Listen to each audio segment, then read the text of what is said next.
lifetime thing. And, you know, having, my parents were overweight. Most of my extended family in some form have struggled with weight for their entire lives. And so it's it's like a legacy thing, and I, um, of course, have tried so many different diets over, with my mom, with my sister, things that I found myself and tried on my own. And there were a couple of things that had minimal success for a short period of time. Sure. And then always, it always returns. It always, nothing is sustainable. And, so it's just one of those things. And I think that it gets in your mindset that, this is just who I am. This is my identity. Being overweight is part of my identity, and this is never going to change. I try to eat healthy. I try to, do what I can, but it's my genetics. It's this. It's that. Whatever. It just is, and there's nothing that can change Well, it. it's easy to think it's genetics when your whole family is dealing with the same thing. Right. Yeah. Right. Exactly. Yeah. So how is being obese affecting your health? Was it affecting it in other areas? Well, honestly, not until I got into my 40s did it really kind of start to come down and impact me, because I mean, I seemed pretty healthy for being overweight, up until that time. But, of course that compounds over time. And, the joints began to ache and hurt, and, and fatigue, and you don't think about that as much because you're still functioning, or I should speak in first person. I was still able to function and have a relatively successful life, even if I wasn't able necessarily to do everything that I wanted. I could still, have a decent life. And so it kind of tricks you into thinking this is okay, but then it starts to compound, and just you have that realization. I had that realization. I am not going to be able to continue functioning if this continues, because of knee pain and just mobility, just not being able to, to walk into my school. It's kind of up on a slope. And so just walking into my school and I feel winded already. Not to mention, as a music teacher, it's a very active role. And, you're on for the whole day, and it's, playing games and doing things, and, modeling behavior, modeling movements, modeling how to play instruments, and all of these things that is very active and energetic. And if I'm not able to do that, I can't do a jump because it hurts my knees too much. I'm just kind of like, you guys jump, I'm just gonna do this. You have these realizations, it's not going to, I'm not going to be able to sustain this, and I'm not going to be able to do my best. And I want to be my best. I want to be, the best teacher that I can be for my students. And, so anyway, that's, that's part of where all of that comes, and just the energy, when I go home and I have no more energy for the day. I mean, teaching is an extremely taxing job for anybody. Christy knows. She's a teacher too. I know. Yes, and let me tell you, I'm just going to interject. It is no different for us math and science teachers. Right. I mean, it's just have that same everything. That emotional exhaustion just from all of the interaction, and just I'm by the end of the workday, I'm done. Yeah. And it's not just physical. I mean, I taught high school for a couple of years. I was a lot younger, but your brain has to be engaged all the time. You can't check out when you got a classroom of students sitting there in front of you. There's some statistic that says teachers make more decisions during the day than a neurosurgeon. because we're just always having to like have answers to things all day long and figure out what to do next. And we're just running the show, and we just make decision. Absolutely. Takes a lot of energy. So it's a great job, but it is hard and it is taxing. And, by the time I am home, especially, if I'm not eating properly, I'm done. You go home. I can't do anything else. I don't have energy to cook a meal. I don't have energy to do much of anything else. Just like sit there, sometimes fall asleep in the couch or whatever. So that kind of what prompted me. And also my father, who, as I told you already, he was obese for his entire life. And we pretty much have the exact same body type. I pretty much have the exact same body type as my father. And in 2018, he passed away. And the last several years of his life, he was basically bedbound from, he had retired, but then, from his obesity, unable to move, even get up out of his bed, to go to the bathroom. He was completely, it was a slow decline, It was like first he was using a walker around the house, and then, then he couldn't even do that. So he passed away in 2018, and it was kind of a wake-up call for me. He was only 76 years old. So at that point, I discovered keto. It was from a friend. It was right around that same time I discovered keto, and I did do keto and for about a year, and I lost 60 pounds. And I, for the first time, experienced that lack of cravings that people talk about. I'd never actually experienced that. It's always been a white knuckle kind of, I'm just, just hanging on. So the cravings are intense. Can be very intense. So after experiencing that, like I was like, oh, after experiencing being able to actually say no to something that I like, realize I don't actually want that, even though it's something really delicious that I would have eaten previously, and I don't actually want it. That's the weirdest thing. But after actually doing that, like, I started to feel hopeful, like, well, maybe this is possible. Because again, whatever diet I was on, I always kind of had this mindset, this is, I'm never going to actually be able to lose enough weight. It's always going to be temporary. It's never going to actually. That's the key too, is that, like, especially if you've tried different things and you end up gaining the weight back, it can get really discouraging to think like, well, okay, I'm going to put in all this effort and I'm going to lose the weight, but it's going to come back. Yeah, exactly.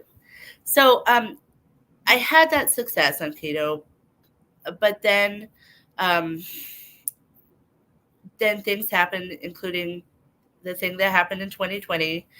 And, it kind of derailed everything. And, I had roommates at the time living with me who, were standard American diet. And, of course, then we're all stuck in the house together. We started eating together, and, so it became, then it, kind of broke the bubble, broke the resolve. And that was a rough time for teachers. How do you function as a music teacher? I'm assuming you had to do like remote. I did like lessons every day, but like it was such a crazy time. Like, we were just kind of on our own. And I heard is it Christy? Yes, Christy. Yeah. I heard Christy talking about this the other day in your live stream, how like there was not a lot of guidance. So we're just kind of on our own to like do something, and of course, very few kids were even accessing my lessons, but I did them so that people, so they could have them there, and I'm doing my job. But yeah, it was very weird whole time, and but I'm home, so I do my Google Classroom and I do my lesson, and then there's not a whole lot else to do, so we bake. drink, eat, be merry, whatever. Yeah, so many people may learn how to make bread and right, cook and all sorts of stuff they used to cook. Absolutely. I've always loved to bake. So I'm like, I've always liked to bake and cook. So it was, yeah, what do you do? That's fun. So yeah, anyway, so after that derailment, this last year, well, the last school year, that I realized, this is not sustainable on my body. I'm not going to be able to continue teaching. I'm going to have to quit my job and do something sedentary or really change my life. And in June, I went camping. It was summer break. I went camping, and I have a little motorhome, and just try to be as isolated as it could be. And I ended up mostly taking just carnivore foods. And I didn't even think about that and realize that, but like, it was just like, I'll just take some meat and some eggs and some cheese and just cook it up, and not just like try to keep it super simple and not worry about anybody else or not worry about my food.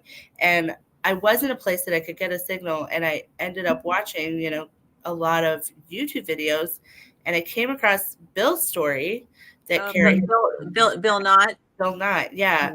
And of course, it was like, oh my God, that's my dad. Like, that's exactly the kind of situation that my dad was in. And then, of course, that expounded to a million other carnivore videos, and like just soaking them in. And so decided to really just go for carnivore, like just carnivore way of eating. And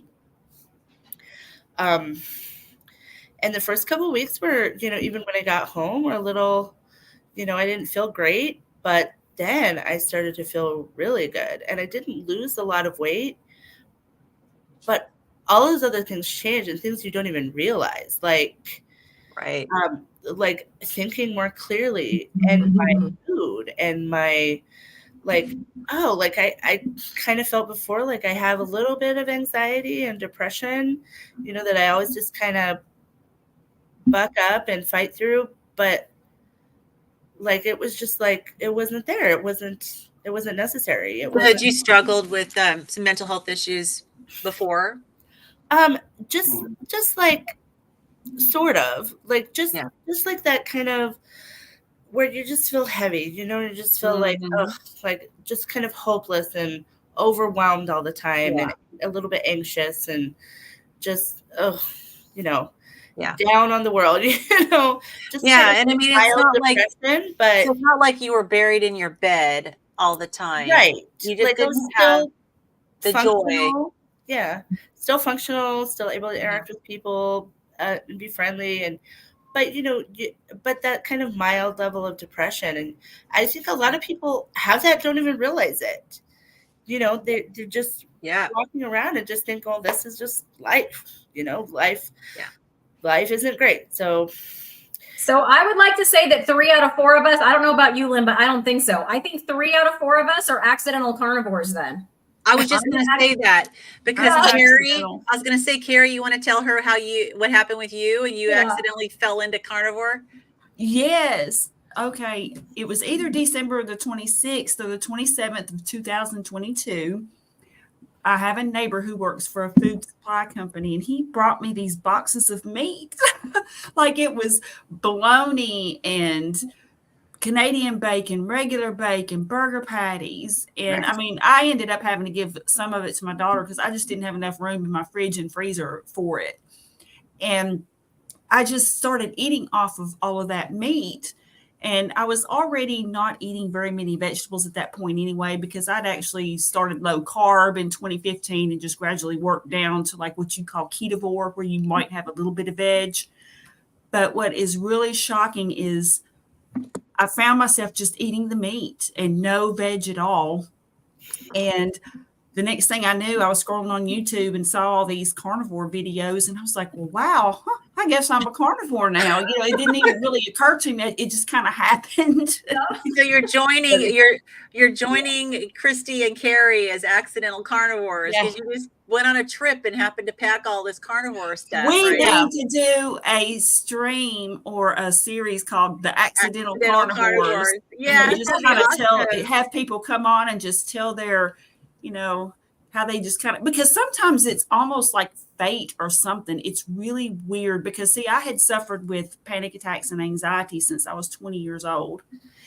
And they weren't always extreme, but the very first panic attack I had was very intense and actually lasted for several days.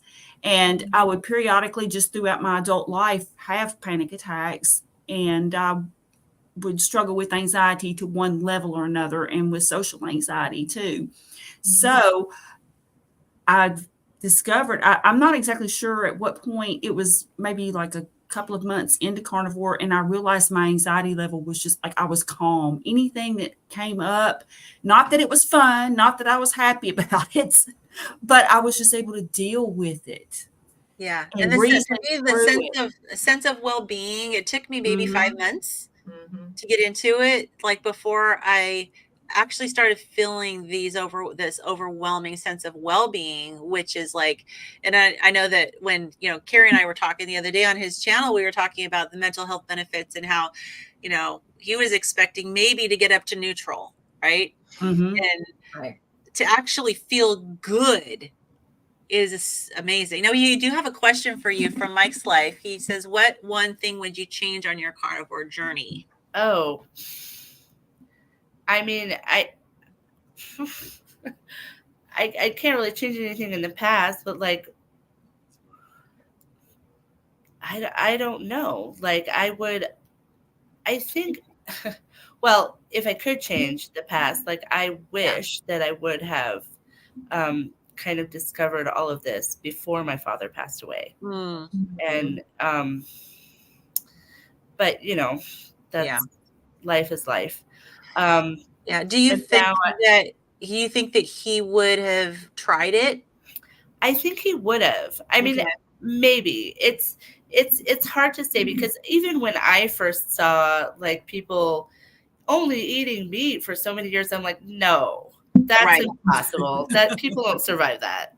Right. Like we all kind of reacted that way at the beginning. Right. So I'm like, oh, that's just smoke. And but then doing the research and like people, I'm like, oh my gosh, these are real people. This is really happening.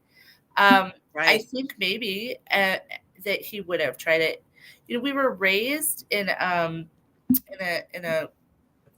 religion that is vegan, essentially vegetarian vegan. So so it was all about the plant-based life.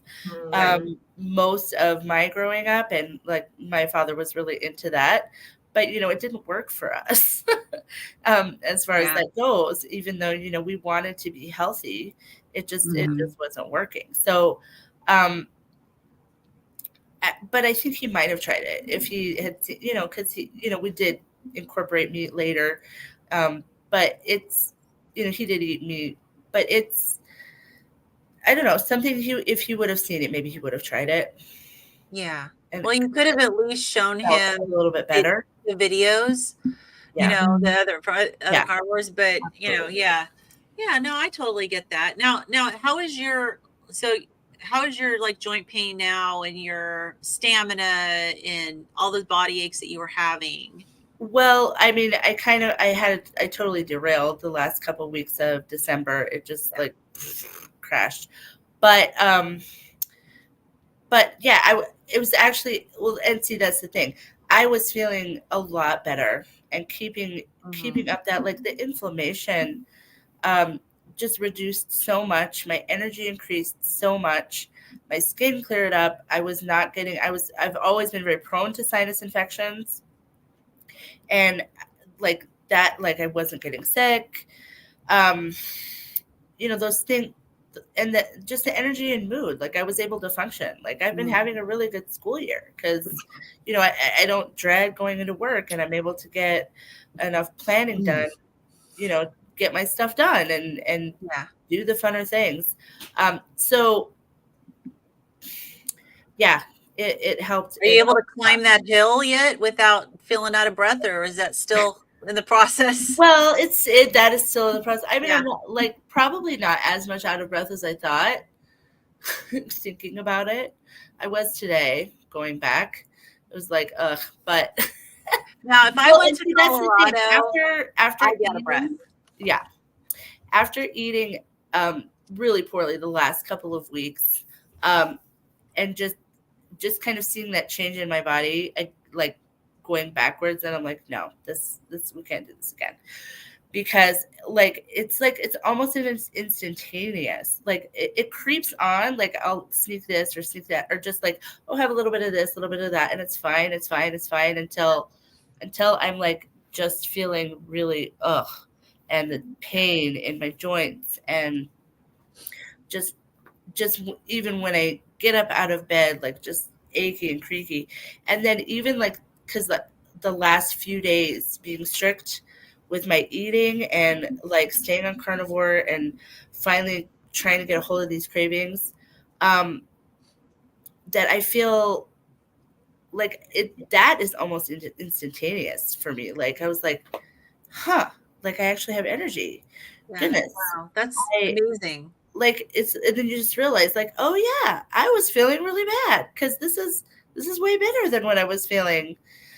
Yeah, it's amazing. It doesn't take long. Now I know that I want to show everybody your channel. I know you have a small channel, and I really want to encourage people to subscribe and give you their support. So look, 3 subscribers, and me and I was your 3rd subscriber, Heidi. I was your 2nd.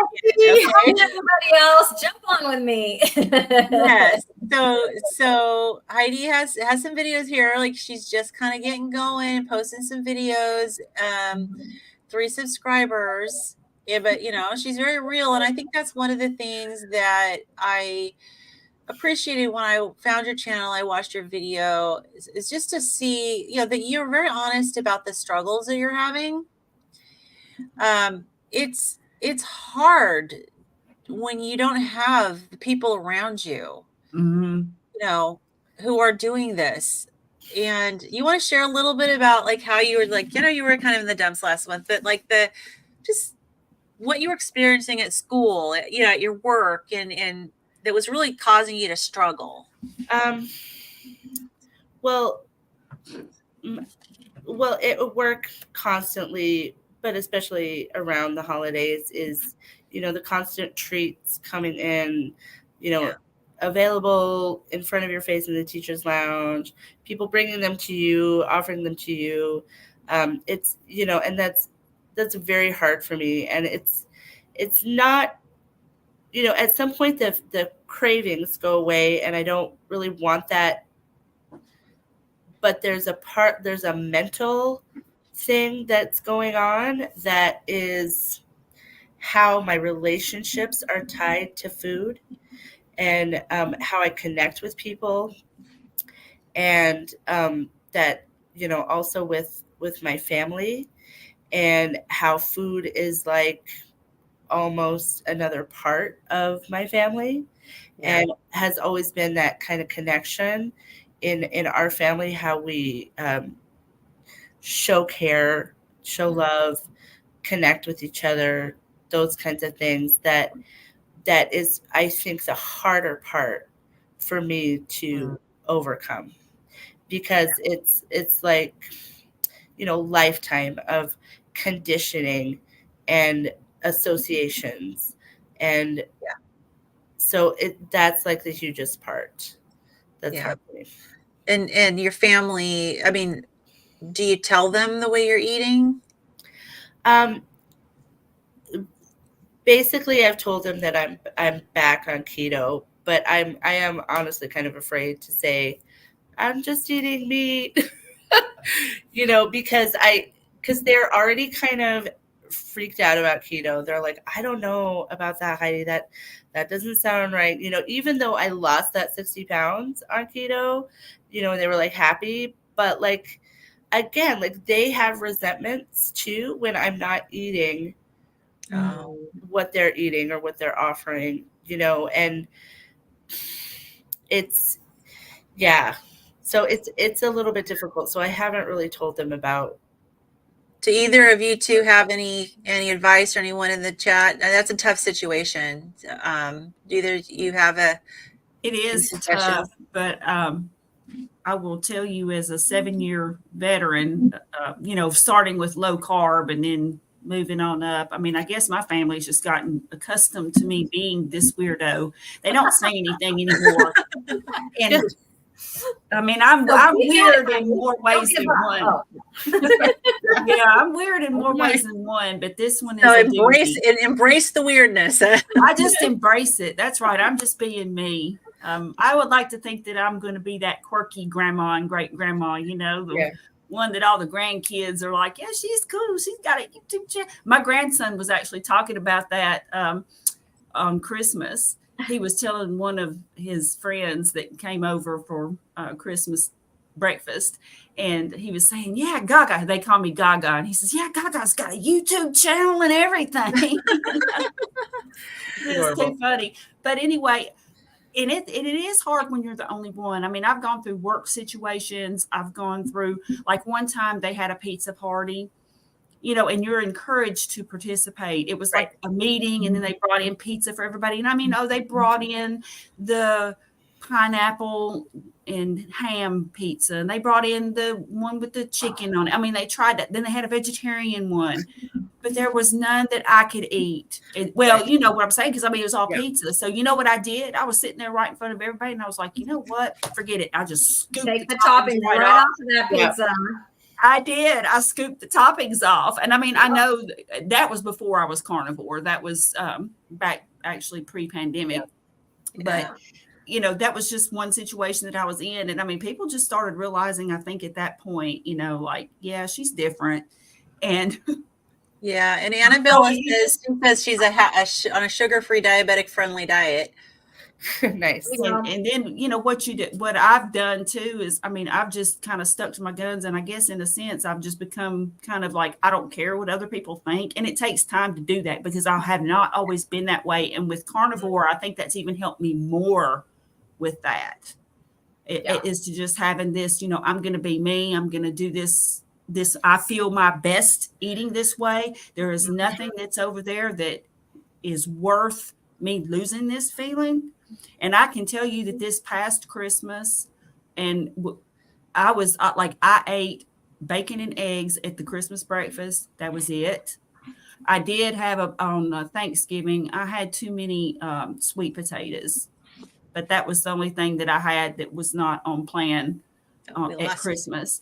But when you start thinking, and it takes time, it really does. It takes time for you to just, it's like, nothing's worth me losing this natural high on life, It's just not worth it. And you'll get there. You'll get to the point where you just say, hey, this is me. This is how I eat. This is how I am. Yeah. You'll do it. You'll and get somehow, there. Somehow it's got to, sometimes we got to train our families, right? And I think honestly, most people just want to know they're loved, and they want to have that connection, that heart connection. And, I would definitely reassure my family that I love you. And I know our family has a history of showing love with food. And I'm really, for my own health, wanting to learn other ways that I can show you that I love you. But I have to love myself, but, each family is a little different, Yeah. So, and then the other thing I would here's a teacher word for you, for us OG teachers. I would ditto everything that Carrie just said. So I won't repeat that, but also I was so glad in a sense to get Lynn's email about this, because I was like, oh, no. We've got to get Heidi plugged in. Yeah, so exactly. You've got the three of us here on screen, and look at all these people in the chat. Let me tell you, I've known most of these people through YouTube for a while, and they are some of the most supportive people. So when you see one of us going live, I honestly didn't pop this up ahead of time. I don't know how many people are watching from my channel. I forgot to stick it up there. I literally did it after we started streaming. I can guarantee you, some of them saw that little red icon, oh, Christy's live or whatever, or they saw it on Carrie's channel or Lynn's channel, and they popped in. And so you can do the same, like if you're not subscribed to us, you'll see when we go live, and just, that's what I do. Like I'll have my YouTube just kind of open. And when I see that pop in, you guys all know, you see me in the chat. If I'm in the chat and Mike's in the chat, we have a good time. We're just, or if Carrie's are you kidding? All these people are chatting with each other. Yeah, we might not always be listening to what's going on the screen, but that's okay. We're just chatting like, hey, how's it going? How'd this go? How'd that go? Supporting each other. And it's sometimes carnivore talk and sometimes just friend talk. But it's the best thing I've done. I have a couple people. My mom is keto and my teacher bestie is keto, but I don't know any other carnivores in real life. Like they're close, right? But they're still eating other things or whatever, and they're supportive. But until you can get all those things, what Carrie was saying, come in, jump in on some lives. I want to see you in the chat with us, and we'll all right. Here for you. Yeah, you got to plug in. That's the best advice is to plug into the carnivore community because it's the most supportive community. We want everybody to succeed. Yes, we do. And my life has changed so much in the last year, and specifically since I heard Dr. Barry and Carrie saying, you need to share your story. Everybody needs to start a YouTube channel. We need to get this movement going. And I was like, I don't know if I could do something like that. And I don't even know if anybody would want to hear my story. Right? I know. I still don't know what I'm doing on my channel. It's like, it's the video. My life, because I've met so many people, great, wonderful people. I mean, Christy is a dear friend. Lynn is a dear friend. I mean, that's awesome. Oh gosh. And people in the chat, Mike Shaw, just all these folks, they're just awesome people. And I consider them friends, and my life has changed so much. So yes, I admit it. If I don't have anything going on after work, to unwind, I'll check and see if anybody's streaming on YouTube, and I'll just pop in. Yeah, definitely jump into the lives, and people will start to get to know who you are. Yep. And it'll make you feel so encouraged to know that you're not alone. Yeah. I definitely need that. Yeah. So Mama Cracker wants to know, what is the HKB? I'm assuming the H and the B are your first and last name. Yeah. It's just my initials. My middle name is Kathleen. Okay. I kind of figured it was something like that. So, okay. So I was going to ask you something else. I'm thinking, do you guys have anything specific that you were wanting to ask? I had a question because, I like to interview people. So when she was talking, what I'm not sure is how. So you said when you started keto, you did like your cravings and stuff started going away, which is cool because that was not my experience. Like when my cravings didn't go away till I accidentally went carnivore. So more on that later because, I have a live at 5, you guys. So I'm going to have to hop off in a little bit. But my question is, so when you went keto to accidentally carnivore and then you decided to stick to carnivore, like what differences have you noticed then between the keto and the carnivore way of eating for you? Oh, that's a good question. Well, I think at one point I did experience some oxalate dumping, which was like a very weird sensation where my feet were just like itching uncontrollably, and I could not do anything to make them stop burning. And I kind of did research about that, and I'm like, oh wow. So all of this almond stuff and all of this is actually a poison getting locked away in my body. Interesting. So, I think just it's kind of like the immediate reduction in inflammation.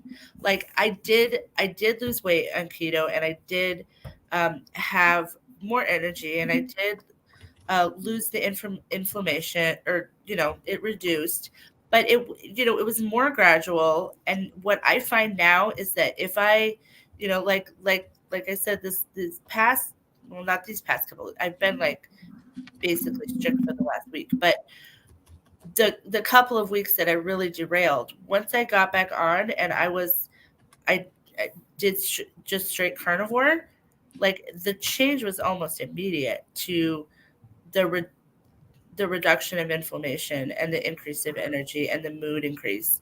Like whereas like the whole keto thing took a very, it was a longer process. Mm-hmm. Yeah. Well, and you mentioned the oxalates, and one thing with keto is that a lot of people will eat a lot of salads and they'll still be eating their veg, and there's a lot of people don't know anything about oxalates. I didn't know anything about oxalates until I didn't either. I had no idea. I didn't even know about them until I stopped eating them.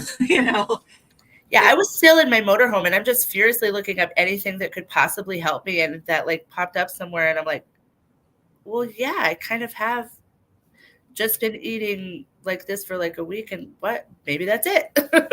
It was like I never had heard of it. Yeah. Now, so other than the itching and what some of these symptoms that you thought were kind of like more oxalate dumping, did you go through any other symptoms as you transitioned into carnivore? I was really, really tired the first like week or two that I was doing it, and I was like at one point just like, this is dumb. I don't know what they're talking about. Like this is not going to work. But I stuck with it, because there was a lot of people like just get through that part, get over the hump, and I was taking electrolytes as well. So it was like, but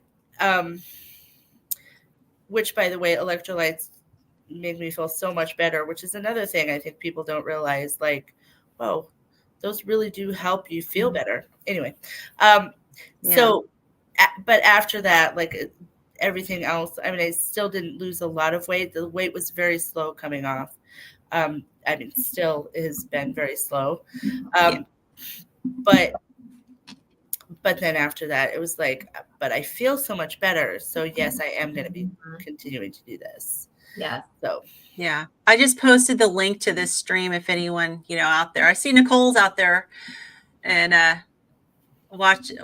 I'm wishing all the condolences to Nicole. I know Nicole just lost a family member, and hope you're doing better and all is well.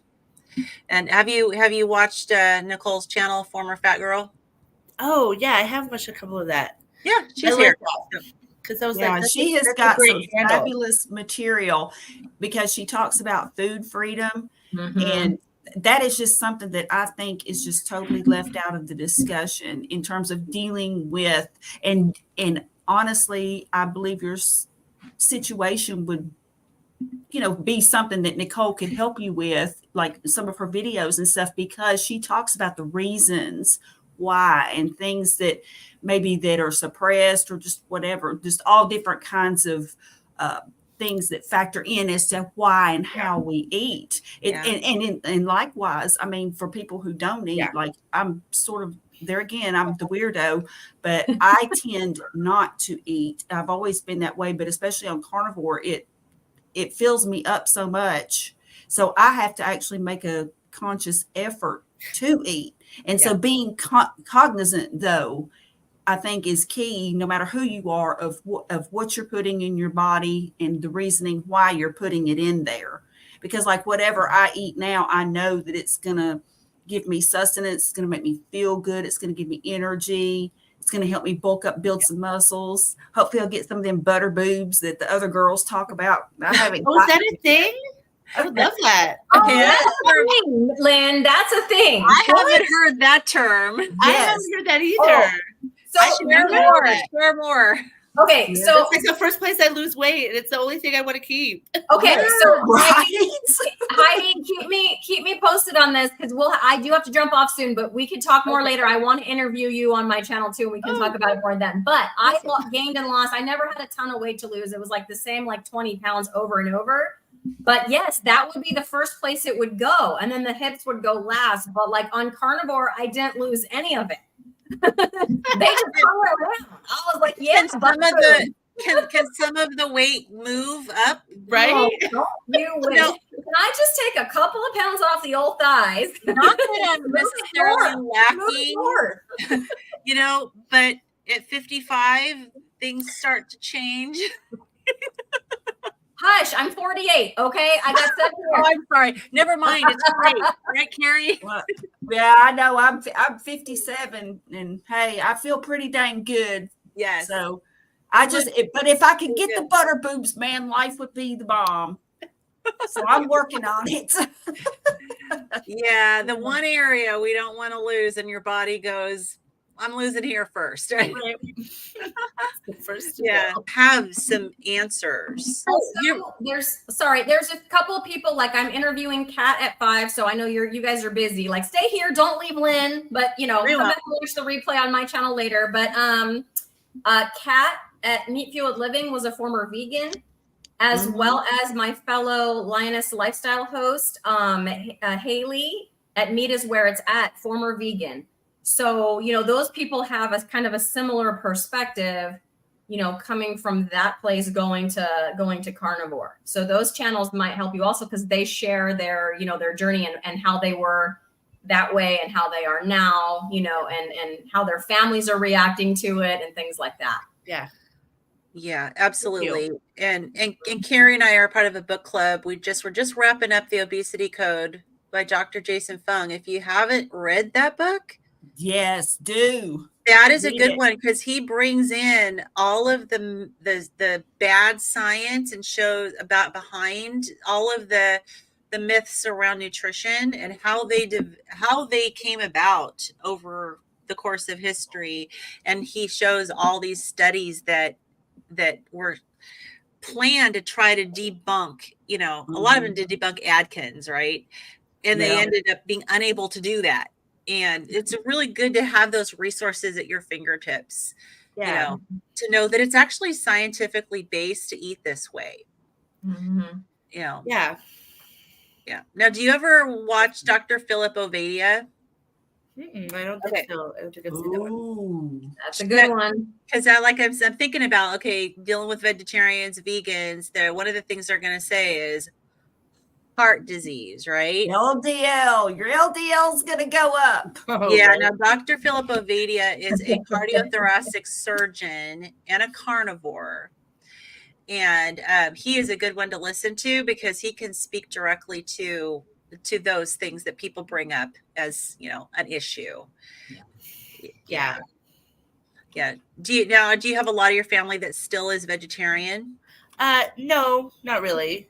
They're not still vegetarian. They're just they're standard American diet. But they're also just kind of, they don't do a lot of research on their own, necessarily, and just kind of brush it off. So yeah. Now look, you've got a conversation going in the chat about butter boobs. There we go. It's real. We can blame it on Nicole. For some of us. So Christy, you have to head out for your I do, everybody. I wish I could hang out, but like I said, I already had mine scheduled, and then Lynn invited me to this, so I was like, I will come on as long as I can, because I want to really appreciate it. Thank you so much for being here. It's so nice to meet you. We'll see you guys around. Yeah, and I'll send you Heidi's email. Perfect. I'll be emailing you, Christy. Yeah, you too, Carrie. Bye, everybody. Bye. Bye. Awesome. So what is your plan? I think we just kind of we've talked about the past and the present, and what are your thoughts about the future for you? The plan is to stay carnivore. Okay. For sure. I want, because, and I was thinking about this today. I have so much going on in the next school semester of school performances, personal performance ensembles, church obligations and performances, services, just so much in the next several months happening. And I just realized, I can't afford to not be up to the task. I cannot afford to not have enough energy to do these things. The other option is, is stopping things or having, just having to turn away life and rest. That's the other option. Just turn away life and sleep. But if I want to engage in life and do the things that I love to do, that I want to do, that feed my soul, I need to be staying on carnivore. I need to be eating clean so that I can have the energy, so that I don't have the inflammation, so that I'm not getting sick, and that's just, it's just not really an option. So what do you eat? Give up. Like what do I eat? So I especially at first, I just keep it simple. I've tried a lot of the carnivore recipes, which are fun and fancy. But sometimes it's just not it's just not worth the time when I could just have a hamburger patty.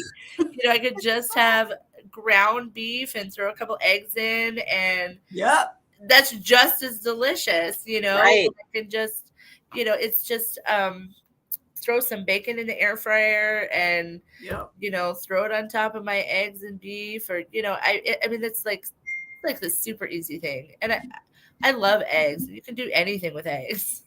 Mm-hmm. So it's just that's like the basic things that I eat. Occasionally some like canned salmon or sardines or something. I was gonna ask you if you like sardines. I do. Well, I do like sardines. Yeah. And I've taken, because my mom used to make these like salmon patties. And so I like tried, I'm like, oh, I bet I could do that with sardines. And I did. So I could it's just egg and the sardine and put the little patty in there and fry it up. And I'm like, that's actually a pretty good way to eat those. See, I've been doing an eating breakfast challenge. Okay, Brett from Hoosier Carnivore. Hoosier meaning the Hoosiers, but anyway, not who's your, but Hoosier. Hoosier, yeah. Yeah. Okay, so anyway, he was having a fasting challenge. He was actually fasting for 9 days. So, so he was like, are you in? I'm like, Brett, if I fast, I'll blow away. So he was like, well, I'll tell you what. He says, why don't you, since you're trying to, build some muscle, eat breakfast? That'll be your challenge, because I'm not a breakfast eater.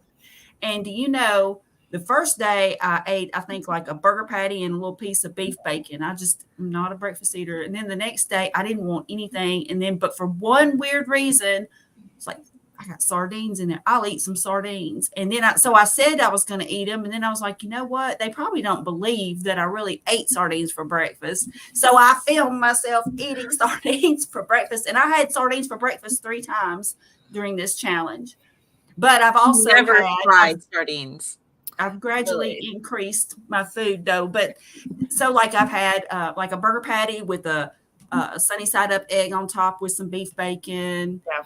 I had that like 3 times this week too. So, so it's going pretty good, but I tried sardines for the first time in July. It was one of the first videos I did. And my grandson thought it was a hoot. He thought it was hilarious. But I mean, because when I looked in there, I mean, the expression on my face when I saw those fish in there, those little fish. Yeah. But they were good. I ended up liking them.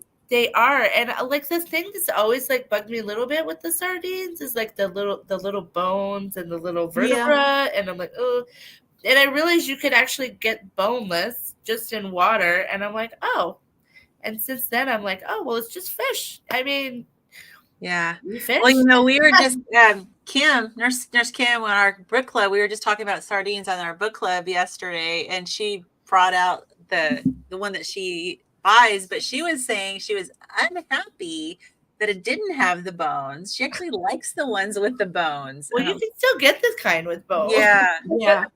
I don't think I would start like I said, I've never had sardines before. I don't think I'd start with ones with bones in them. If you haven't had sardines before, you should definitely get them without the bones. I guess the bones are good for you, and if you mash it all up and make a little patty with it, that it's fine. But that's what she said. Is she likes to mash them up because they're real soft. Yeah, but if you get like a bite of the little vertebra, it's like such an off-putting texture. Oh, it's just a texture thing. Yeah. I think for me it would be psychological. Well, yeah. The texture thing that's weird for me now, one of my early videos too was of me trying cod livers. Because Dr. Berry said, you got to put your big girl pants on, and, not to me directly, but just to people in general, and he was like, you need to grow up and, eat your cod livers and eat your sardines to get your nutrients naturally. You know, he says, you don't need a bunch of supplements. Well, and people used to have cod liver oil all the time. It was part of the daily thing that you'd shove cod liver oil in your kids. My dad grew up like that. Yeah. And now, I mean, the cod livers, I mean, they come in the oil. So you get not only the cod liver itself, but the oil too. But the thing is, there is I still have a texture issue with them. I eat them about once a week, sometimes twice a week. And I'm actually tolerating them a little bit better. I mean, it's not like I hate them, but the texture is slimy. You just kind of have to and you just sort of, it is slimy. It doesn't taste bad though. It really doesn't. Yeah. And so what I tend to do is I drown them in hot sauce. So it's olive oil and hot sauce all mixed together. And then I just don't look at them as I eat them. Tastes fine as long as you're not looking at it. Yeah. Oh my goodness. And I can't have hot sauce because it's high histamine and I can't have histamine issues. I know, Heidi, with your sinus issues, have you tried sticking to low histamine foods to see if that will help? I honestly haven't done much research. Like I've kind of watched a couple of your videos about that, but like not, just haven't really looked into that much. But that's probably a really good. Yeah, I mean, it's something to put on the list of things to try and just to see, because it's like whenever, like, we're all kind of experimenting on ourselves with this diet, and we have to kind of tweak it. Some people can eat everything and they get maximum benefits. Me, no, I have to very I have this little narrow focus on what I can eat. But I tend to have sinus issues too, and I'm still trying to kind of narrow down. Sometimes I too feel like my body's still kind of detoxifying a little bit, because I'm still trying to detox from mold.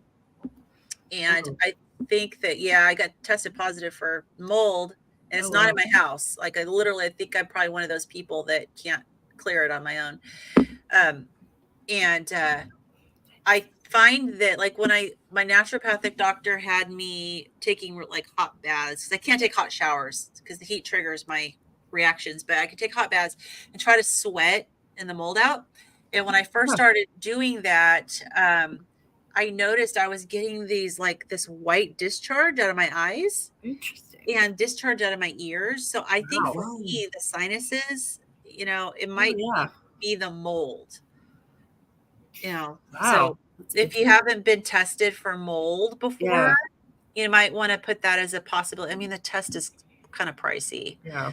But, you get it. A regular traditional doctor is probably not going to test you for it. I had to go see a naturopathic doctor. Yeah. But, you just kind of have to chip away little by little and see how you feel, eating just a regular carnivore diet and, first.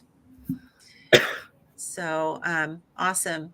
Well, I appreciate everybody who showed up. Let's go take a look at your channel and see if any of you are here and have not subscribed. You need to subscribe. Let me put a refresh here. See what we got here. So you got 10. Oh, okay. Yay. Fabulous. Okay, come on, you guys. I know there's more than 10 of you on this live stream. So get over here. And I love the name of your channel. And I love that you put ... behind it. Thank you. You can fill in the blank. You can become whatever you want. Exactly. Well, we're all on the journey of becoming, who we are.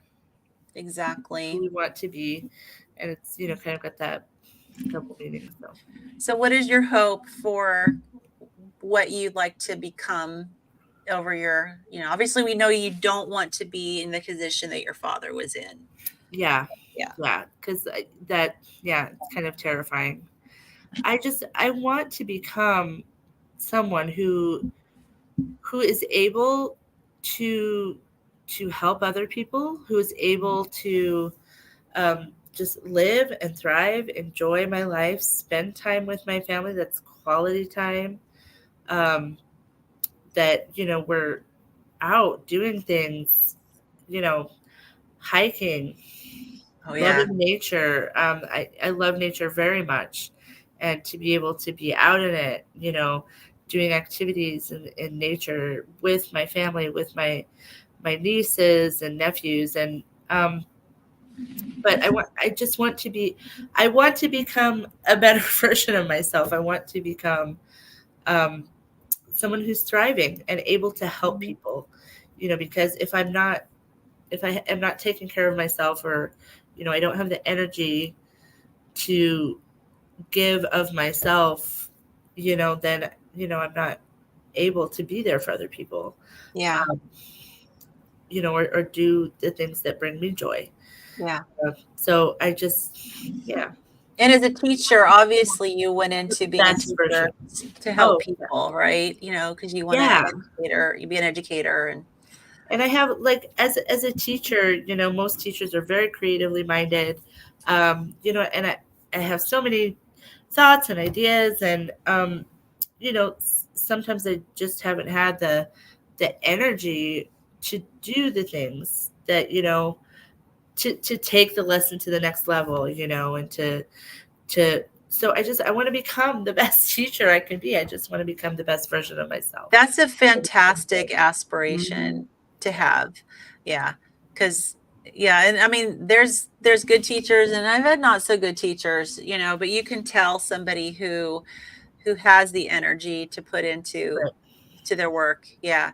And it's not that it's necessarily the fault of people who don't, because I mean, what it's like not to have energy. Yeah. I think that we're all out there with good intentions, trying to do our best. Yeah. But how much is our diet limiting what our best is? Oh yeah, absolutely. And the quick, how quick you saw the reduction in inflammation. We hear this all the time. Just shows how your body wants to respond. It's pretty incredible. It is. I feel like our bodies are amazing. Like, just the fact that I'm still alive after all of these years of weight, and it's, Yeah. Now, do you get blood work? I got blood work probably about a year ago. Mm-hmm. I haven't ever been a person that goes to the doctor much, but I probably should, to just kind of get the blood work and the test, the baseline, find out, get some information.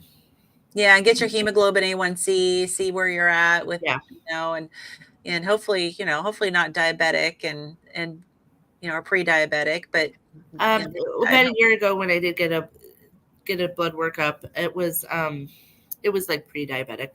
Yeah, that can change very quickly on the carnivore diet. And get your insulin levels checked. So you have to ask for that. I had mine checked for the first time. I'm 57, and I just had mine checked for the first time in September. And I was pleased that they were 3.8, or that the level is 3.8. Yeah. But I had no clue, and I'd never been tested for that before. They would always test, your fasting blood glucose. But I mean, I had no idea whether I didn't think my insulin was high, but see, my mother had been type 2 diabetic, and her insulin levels just kept going up and up and up. And then in addition to the insulin that they kept giving her, because she was under the impression that you could be diabetic and just eat what you want as long as you took the insulin to accommodate it. Right. So it was just like, becoming diabetic was my why initially in getting started, because I didn't want my life to deteriorate like my mother's did. Yeah. She ended up passing with congestive heart failure, and it broke my heart the way she thought she was being compliant. She thought that, because that was what they told her that she could do. And I was shocked at some of the stuff she would eat. Now, when she was in the hospital, for 3 weeks in 2019, and I checked every single box for her meals and I made her eat meat and vegetables. And she barely needed any insulin. And what's funny is my dad took it to heart, but my mother resumed her old eating habits as soon as but my dad's he started giving up the bread and all that, he didn't completely go keto, but you know what I'm saying? He started I don't eat the bread, that kind of thing. Yeah. So it rubbed off on him. I'm just and then the virus happened. And so I didn't get to see him. And then she passed over in 2021, and I didn't get to see her in the hospital, but because all of that was still going on. But sorry. Yeah, and she passed. But I mean, it just breaks my heart. And so I know I'm going to pass of something someday. But my why is that my kids aren't. Look, my kids are going to be so annoyed at me because I'm going to be chasing their kids around. My grandkids, I'm chasing them around and getting them all worked up. Yeah. And, I'm going to be that fun grandma. That's right. That's my goal. That's my goal. Live to see my great grandkids. Yeah, we're all going to die, but we might as well die living. That's right. Right. Quality of life, like what, to have quality of life. And we've all watched people come to the end in a poor quality way, because of lifestyle choices. So I guess we can be thankful that we're learning about this now. And when there's time to reverse and put ourselves on a different path and, hopefully not end up there. Like, just thank God that I even found it and feel like hopeful that I could actually not just aesthetically lose weight, but like could actually live a life where I'm able to do the things that I have always wanted to do. Move how I want to move. Yeah. It comes, and and I know it comes a little different for each person, but if you stay committed and you do it, you're going to get to a point where you're going to feel it. You're going to feel the difference, and it'll come, and hopefully your family will go, oh, wow. Yeah. I guess that's kind of what I'm waiting to have some sort of visible result before I'm like, oh yeah, well, this is what I've been doing. But I might have to tell them sooner. I totally understand that, because in a lot of people's minds, I'm still their before picture. Yeah. Because I still have like probably 100 pounds to lose. I mean, I've lost a lot of weight, but people see my rosacea picture. Okay. So that's a good before and after for my skin. Yeah. Right. Yeah. I've seen that. But I know how you feel, because when you feel like you're still a before picture. Yeah. Well, I don't have any kind of, like, I can tell you like many benefits that I can feel, but there is something to be said about visual things for people, visual cues and visual, just, seeing it versus just hearing somebody talk about it, because otherwise they really don't understand. Right. And I'm trying to get my word out, get the word out about carnivore. Like, what I think, whatever is wrong with just about anybody health-wise in this country is due to diet. I firmly believe it. I think we're all sick with the same illness. It just manifests in different ways varying on the individual. So I want to get the word out, but I think in a sense, like, for somebody to see me talk, it's like there is no before and after. It's just hearing me say, I'm not anxious anymore. Right. You know what? That's huge, because that is huge. So many people are looking for those mental health benefits. And to be able to attest that you've experienced the mental health benefits is pretty amazing. I'm just going to quickly kind of grab in. And I know that we have some viewers that maybe don't know me, but this was what I shared with Carrie's, this is a before. Look at how horrible that picture is. Holy cow. I know, but you look like you're like, gangster. I don't know. Right there's a story behind that picture. And it's like, honestly, Heidi, when you talk about like how vulnerable do you want to be on your channel? Absolutely. This for me is ultimately vulnerability, because this is a horrific, horrible picture, mortifying.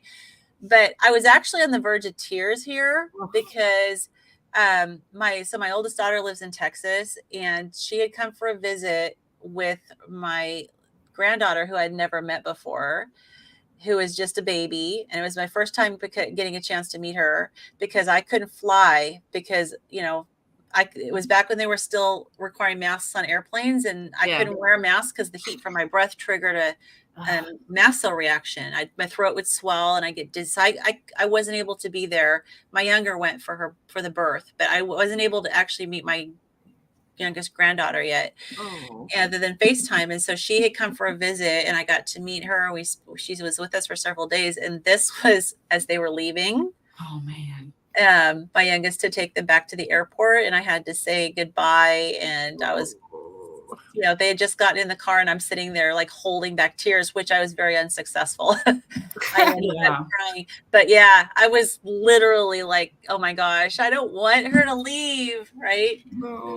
But yeah, so I mean, we all have our before and after, and some of our before looks just like our after, but then you've got your testimonial of how it's impacted you, Carrie, and you know, that's why we have channels, right? You know, so that you can be vulnerable, and people appreciate vulnerability.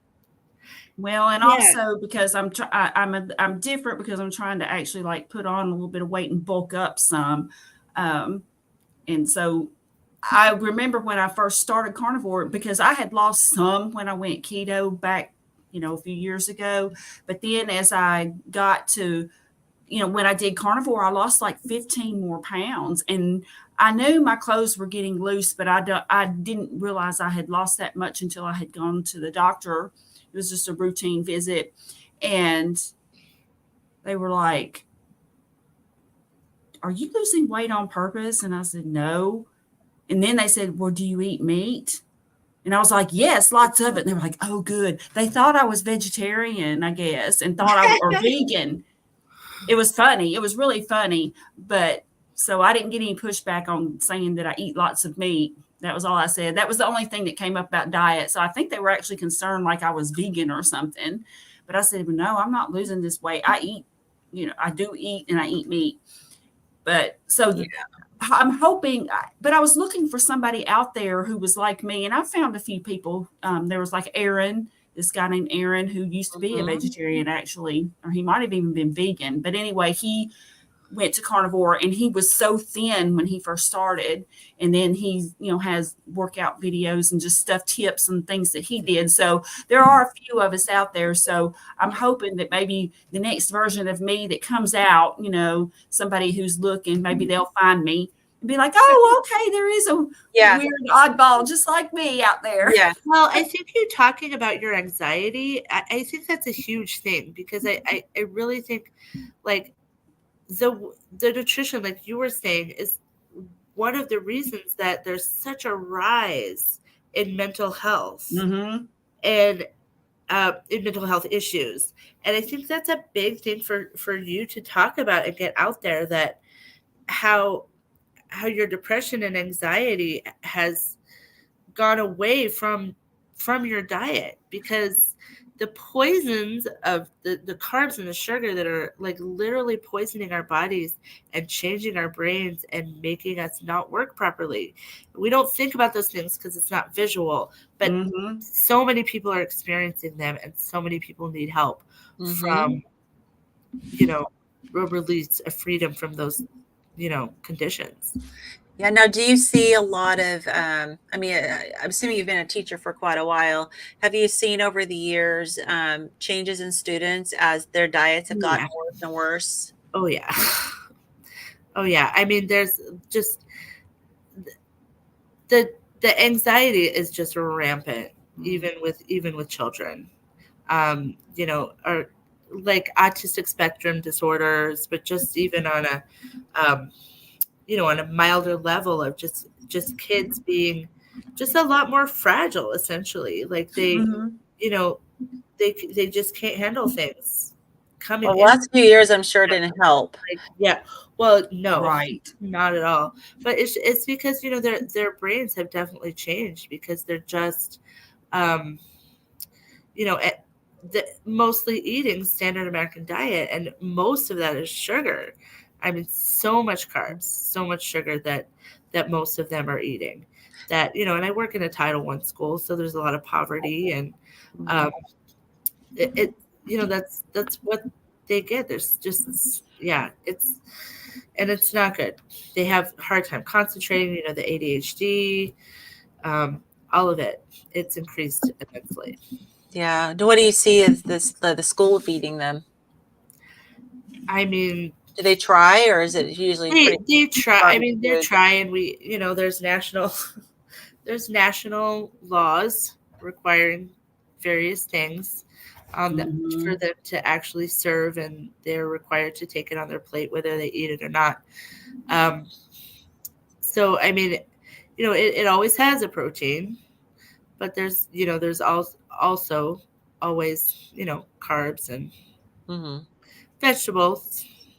Yeah. Do the kids fruit vegetables? Yeah. Yeah. So they're trying, it sounds like. They're trying, but the things that the kids gravitate, of course, towards are more, I mean, it's hard just because it's so rampant in our society. Like sugar is literally everything. Oh yeah. Yeah. Everything. Well, I know that when my kids were in school, I mean, my youngest is 27 now, but my kids were in school, high school, they brought in like pizzas, like, and things from like the fast food restaurants. Yeah. And they bring those foods in for the kids to buy there in the school cafeteria. And so that's what the kids bought, Right. And when I'd send my kids to school with a sack lunch, at times when I did, they wouldn't eat it. Because the other options are there, right? Yeah. These easier, more palatable options. So yeah, why would you? Yeah. Well, hopefully you can have some, impression on some of these kids, and you're in a great area because music is so good for mental health. Mm-hmm. You already have this great, platform to help people, to help kids. There's a question for you. It sounds like it's for all of us. What do you guys think about goat cheese? Is it better than, the typical orange cheese, I guess? I heard goat cheese is more tolerable for people who have lactose intolerance. That's what I've heard too. I cannot say that I've had the pleasure of eating it. I don't think I've ever had goat cheese. Oh yeah, I used to use it. I used to put it. I'm gonna actually look up from a histamine level standpoint goat cheese, but I used to add. I get the tube with goat cheese, and I used to add it to like ground beef, and to kind of make it more like a stroganoff. Yeah. Yeah, it melts. I may have to try that. Yeah, it actually melts really well. Yeah. I got goat cheese here. So, okay. So goats, well, it says goat milk. So I'm assuming goat cheese is falling under the same category. From a histamine standpoint, it is a 0, which means that it's fine, but it does have a little question mark next to it, meaning insufficient or contradictory information. So they think it's a 0. But that's good. It basically means that all the thousands of people who, provided feedback on goat cheese says they didn't have reactions to it. Right. Yeah. I love goat cheese. I think it's delicious. I mean, you'd have to do more research. I don't know, like, technically all of the breakdown of it. I have heard that it's more digestible, but I like to put it in like a little egg quiche. It's so good. Okay. That's cool. Are you going to try to do like some cooking videos on your channel? Oh gosh, maybe. Like I said, like the whole video thing I'm so new to, and I like equipment and setup and all of that. I don't know what I'm doing at all. And that's okay because we all start out that way. Yeah. And just keep putting it out there, and we learn as we go. You'll figure it out. Yeah. The content is what's most important. Like I said, I think people just really want to see the real you. And yeah, that's true. I truly appreciate the people who just put themselves out there, and like there are some who have all the production and all of that stuff, and that's fine. And maybe at some point, I mean, I know I've got work to do.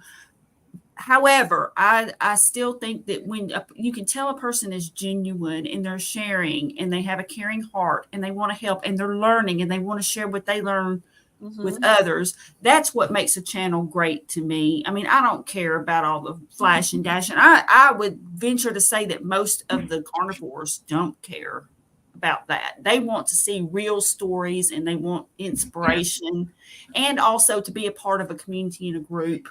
Yeah. Which is fabulous. Yeah. It keeps me motivated. It keeps me motivated to hear other people and, to know that I'm not alone. So I just encourage you to, just keep doing it, keep putting it out there. And, now some of us, so, we can give you tips. And that's exciting. Like, I I use Canva for my my thumbnails. I think you do too, Carrie, don't you? I do. Yeah. I don't know what that is. So Canva's fun. It's kind of frustrating. Okay. At first, but you start learning the menus and it's better. It's great. Yeah. There's a free version of it, and it's actually a web-based design platform. Okay. It's easy. It's user-friendly. It's kind of like the dumbed-down version of some of these ones that are more complicated. And however, I didn't find it to be that easy. I didn't. Now, maybe I've got a weird brain, but like some of the menus and stuff to me did not seem logical. But I'm very well versed in it now, and I'm getting better. And it's not like just difficult. It's just that I would have to sometimes click like a couple times before, and I was like, well, why is that there? You know, and there's YouTube tutorials on everything. Yes. Like literally. Right. Okay, so it's I gotta bring poop into every live stream if I can, right? Because I'm a GI nurse. One time, just because I felt like just seeing, I actually and YouTube searched for how to poop.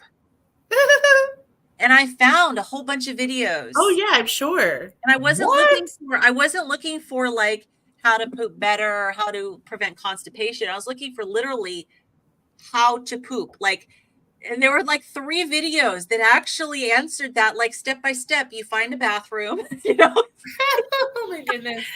That's hilarious. Run to the bathroom. Make sure you have toilet paper. Like seriously. Oh dear. So I truly believe there's a YouTube video out there for everything, but there's a ton of Canva YouTube videos. Okay.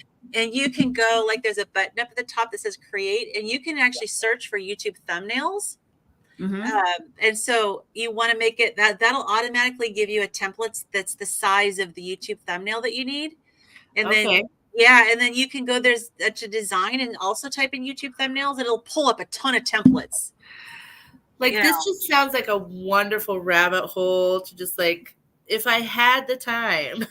You know what? Even if you pick one template that you like, and you have one great picture of yourself, and you just kind of change the whatever it says, each time. Mm-hmm. Sure, that's what I do most of the time. Yeah. So there's tons of tricks out there. But Lynn's good at it. She did a great one for the interview that she did with me, man. It was awesome. You'll have to look at that. That's I know. I saw the one that you posted for mine, and I saw my face, and I'm like, oh. You looked good. Huh? Well, that's interesting. It was a great YouTube video with a real carnivore. Isn't that weird though, too? Yeah. Like, you go on YouTube and all of a sudden you're looking back at yourself. Yeah. It is weird. It is weird. Yeah. Yeah. It's and a year ago, I never thought that would happen. Right? Unless it was a prank or like somebody caught me doing something I didn't want them to see. Right. Yeah, absolutely. Awesome. Well, okay. So we're going to go wrap this up. I know that it's later where you guys are than it is where I am, because I'm in Washington. And I just wanted to I always wrap things up by giving my guests the last word. And so, whatever is on your mind, what you'd like to say, your last thoughts about where you are in your carnivore journey. And if someone's looking into becoming a carnivore, what would you tell them?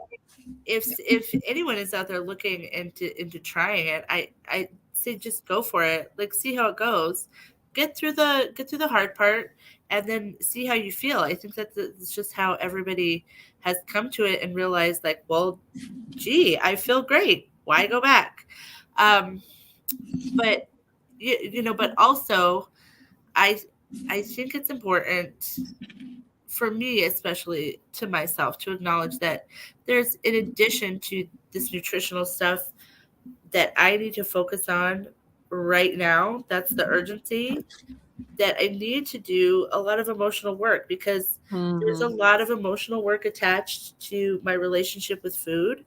Yeah. That is not going to necessarily be solved just by how I'm eating. But how I'm eating is going to give me the energy and the courage and the strength to do that work. Yeah. So that I can heal myself and heal the other things in my life. So yeah, absolutely. And you're starting in the right place, and the healing will come. Let's take one more look at your channel. because some people have come on since I pulled it up last. So let me just go back over here, do another refresh. Okay, so 10, everybody that came on since I pulled this up last, this is Heidi's channel. Fantastic name. It leaves it open-ended is what you're going to become. I love it. A brand new, fairly new channel, small channel, and she's going to keep posting videos and keep us abreast on her. I guess I have to now. Yes, you do. You have so thank you. Hold me accountable. That's right. And that's what it's all about, right? It's about accountability, and with community, we help each other, so it's good pressure. Yeah. And, and you're going to be on some other channels, already. Yeah. That's right. I would like to get you on mine. Not that it's a big, huge channel, but hey, it's I'll take the small channels. Yeah. It's an opportunity to connect. Which is so important. It'll give you practice at any rate, so you'll be really good by the time you get to the bigger ones. Yeah. And honestly, it's seriously, like we were talking beforehand when we were all backstage, and Heidi was like feeling a little nervous. And I said, literally, how we're talking now, this is what it is. I like this. I like this better than doing my own videos, because I stumble over it. Me too. Yeah. Yeah. Well, it's true. And you get more comfortable. I mean, I went back and watched some of my first videos, and I'm like, oh my goodness. But you have to start somewhere. It is what it is. And you just work your way up. I mean, I'm still kind of surprised they ever got up the nerve to do the first one. And it wasn't, I'm pretty sure, no, I think my first one was an intro because of Carrie's documentary.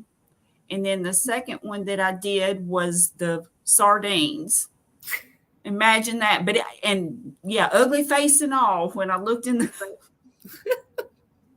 I was I told everybody all my weight, how much I weighed, and everything. And that was huge for me, because I was absolutely embarrassed about my weight. And, but I figure if you're going to put it out there, put it out there. Yeah. That's how I figured. Yeah. And there's always someone who weighs more than you. It's not going to be pretty, but here it is. Well, that's right. And if it gives you any hope whatsoever, you can see it. Yeah, exactly. So awesome. Okay. Well, thank you guys, everybody who tuned in. I appreciate everybody who's been in the live chat. I appreciate Carrie and Christy who joined me today. So welcome Heidi officially into our carnivore community. Get her going. Give her support. And if you're watching this on the replay, go subscribe to Heidi's channel. Give her support and encouragement. She's really, on this journey with us. So, all righty.